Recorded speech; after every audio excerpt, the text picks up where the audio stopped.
Sebanyak 43 atlet dari 15 provinsi siap mengikuti perhelatan pertandingan cabang olahraga Dirgantara Gantole pada Pekan Olahraga Nasional 21 Aceh Sumut 2024. Pertandingan tersebut akan berlangsung mulai 9 hingga 19 September 2024 dengan kategori penilaian ketepatan udara, lintas alam, dan do session. Sebanyak 43 atlet dari 15 provinsi siap mengikuti perhelatan pertandingan Dirgantara Gantole pada PON 21 Aceh Sumatera Utara yang dilaksanakan di Bandara Rembele, Kabupaten Benar Meriah. Pertandingan ini akan berlangsung mulai tanggal 9 hingga 19 September 2024 mendatang. Technical Delegate Cabang Olahraga Gantole, Arif Eko Wahyudi mengungkapkan, pada pelaksanaan pertandingan Gantole ada beberapa kategori penilaian. Penilaian tahap pertama, ketepatan mendarat dan lintasan alam yang terbagi dua kelas.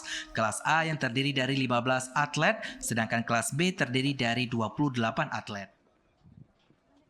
Oke, hari ini cuaca cukup bagus. Jadi tadi kita sempat latihan kelas A, satu round untuk lintas alam, kelas B juga masing-masing satu round untuk lintas alam. Insya Allah besok akan kita mulai lombanya kelas A dan kelas B, nomor ketepatan mendarat dan lintas alam. Untuk Gantole itu ada 15 provinsi, total atlet ada 43, terdiri dari 15 kelas A dan 28 kelas B. Diharapkan penyelenggaraan pertandingan Gantole di Kabupaten Benar Meriah dapat berjalan dengan lancar. Dari Benar Meriah, Mutia TVRI melaporkan.